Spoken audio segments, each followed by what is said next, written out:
This video is sponsored by Squarespace. What happens when you die?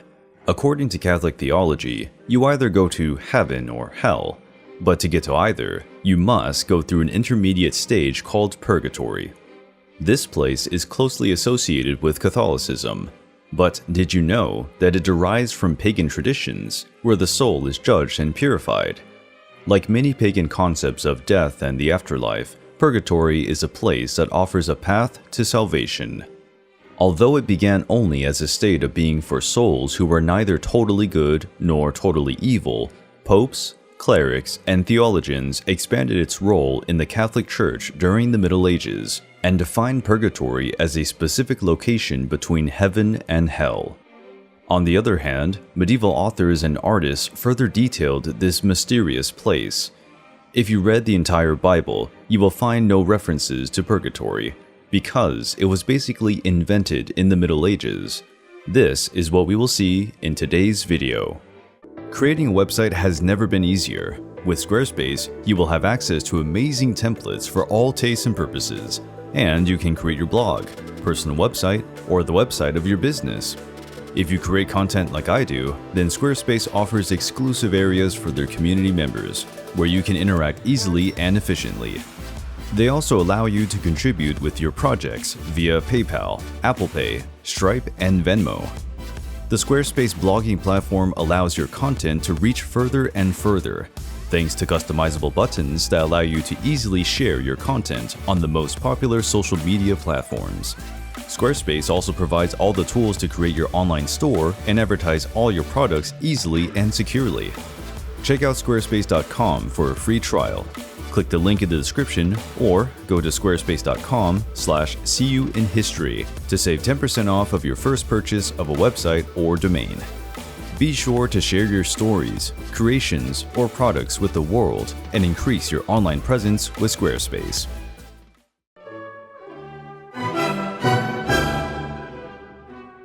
The term purgatory was first used in a 12th century text, Tractatus de Purgatorio Sancti Patrici, a 12th century text attributed to Henry a Saltry. The author was probably a monk from Ireland who related an Irish church tradition in which the Irish knight Owen visited St. Patrick's purgatory. Owen was busy with his medieval knightly quarrels, but one day he became alarmed by his own actions, specifically those committed during the Civil War during the reign of King Stephen. He began to fear his eternal destiny. As he contemplated his evil deeds, he confessed to the bishop and punished himself to gain forgiveness and reconciliation. Owen was so regretful that he told the bishop that he would go to St. Patrick's purgatory to obtain absolution. The bishop told him that was unnecessary. Instead, he recommended that the knight fast and pray. Owen, who wanted to go to purgatory, entered a dark and horrible hole with the hope of seeing paradise on the other side. For Owen, purgatory was a means to an end. He endured purgatory inspired by the promise of salvation.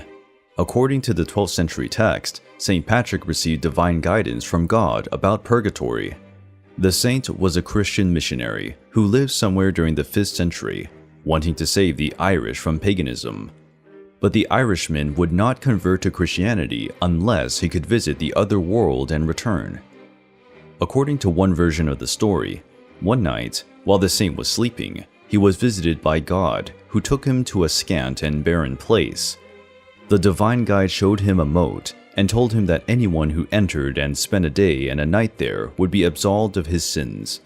When St. Patrick awoke, there was a book and a staff in front of him, left by God as symbols of his authenticity.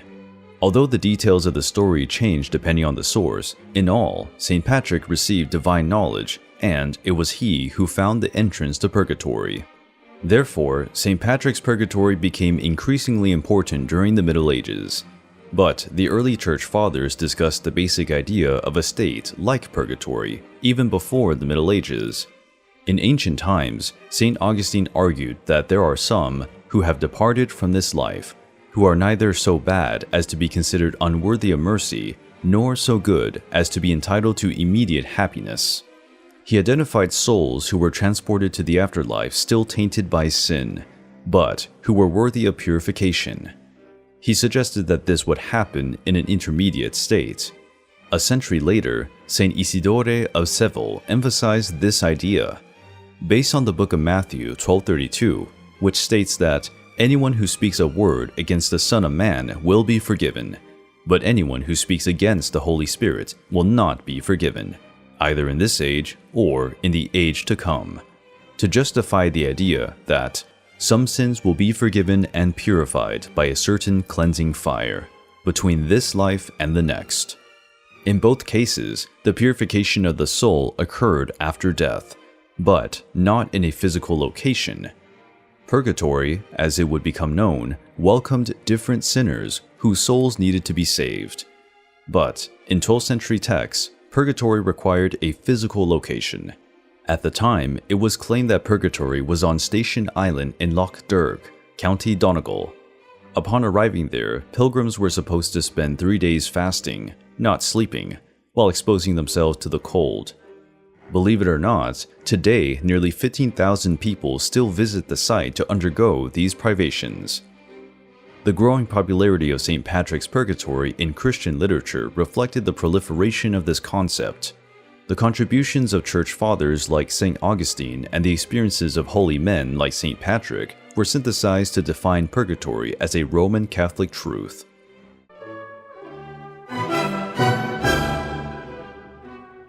Between late antiquity and the Middle Ages, the religious and cultural development of purgatory expanded in penitential literature and commentaries on the post-mortem purification of the soul. Purgatory was a state between life and salvation, where the soul would be purged of sin. According to historian Jacques Le Goff, purgatory, or third place, emerged as an alternative to dualistic beliefs about heaven and earth. Le Goff claimed that, in this place, souls were left between the death of the individual and the Last Judgment, so that certain sinners could be saved, most likely subjected to some kind of judgment. The connections between St. Patrick's Purgatory and the Christian conception of an intermediate state grew due to the writings of medieval chroniclers.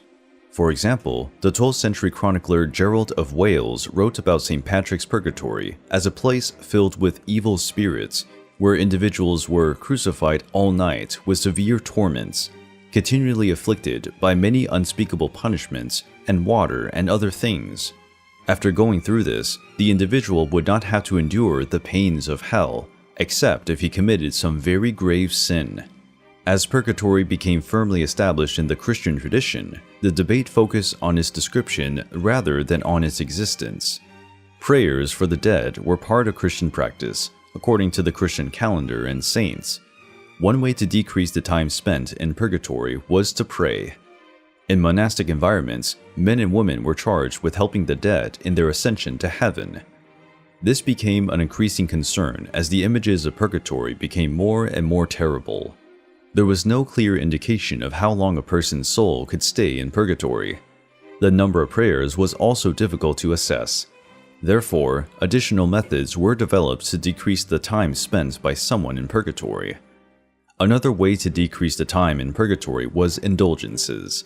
Various indulgences began in the early 11th century, which were initially prayers, but were quickly coupled with monetary donations to the church.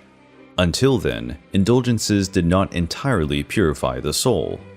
However, Pope Urban II offered a full indulgence to the Crusaders who announced the First Crusade in 1095, absolute pardon to those who set out to liberate the Holy Land. As time went on, indulgences became increasingly linked to money.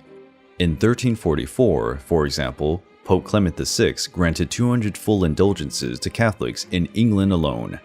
In the 13th century, under Pope Innocent IV, purgatory was defined within the Roman Catholic Church. According to the Pope, purgatory was a place of purgation, according to the traditions and authority of the Holy Fathers. After Pope Innocent IV clarified what purgatory was and how it worked within the Roman Catholic Church, scholars and clerics continued to expand the concept.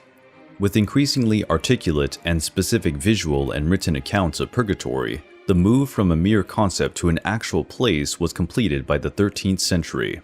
But purgatory was acquiring a specific image.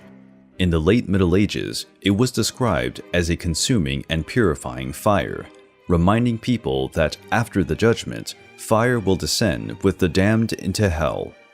People were encouraged to do everything on earth to shorten their time in purgatory for fear of not being able to escape.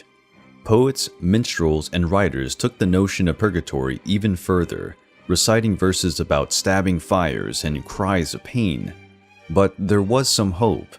If someone had done his duty, it was believed that person could not be prevented from going directly to paradise. According to Jacques Le Goff, the noun purgatory was not commonly used until the late 12th century, when it was popularized by theologians in Parisian universities. The theologians of the University of Paris, many of them Franciscan or Dominican friars, debated questions about purgatory and the benefits it offered to the soul. St. Thomas Aquinas was one of them. If the church and theology consolidated the concept of purgatory, literature was responsible for detailing that place. When Dante Alighieri wrote his Divine Comedy, as early as the 14th century, he narratively described a journey through hell, purgatory, and paradise. The details, images, and vision reflected the writer's idea of a medieval world and contributed to the perception of life after death. The second part of the Divine Comedy, Purgatory, contains 7 levels, each corresponding to one of the 7 deadly sins. Presented as a mountain on an island, Dante's presentation of purgatory was promising. His and others' work solidified the notion that purgatory was a physical place, not just a theological ether where the soul remained indefinitely. After that, purgatory was used by the church to raise plenty of money through indulgences. This fact was not well accepted by everyone. People like Luther began to emerge who wanted to reform and moralize the church. In response, the Catholic Church carried out the Counter-Reformation. The Council of Trent in the mid-16th century, organized by the Church, was above all a response to criticism.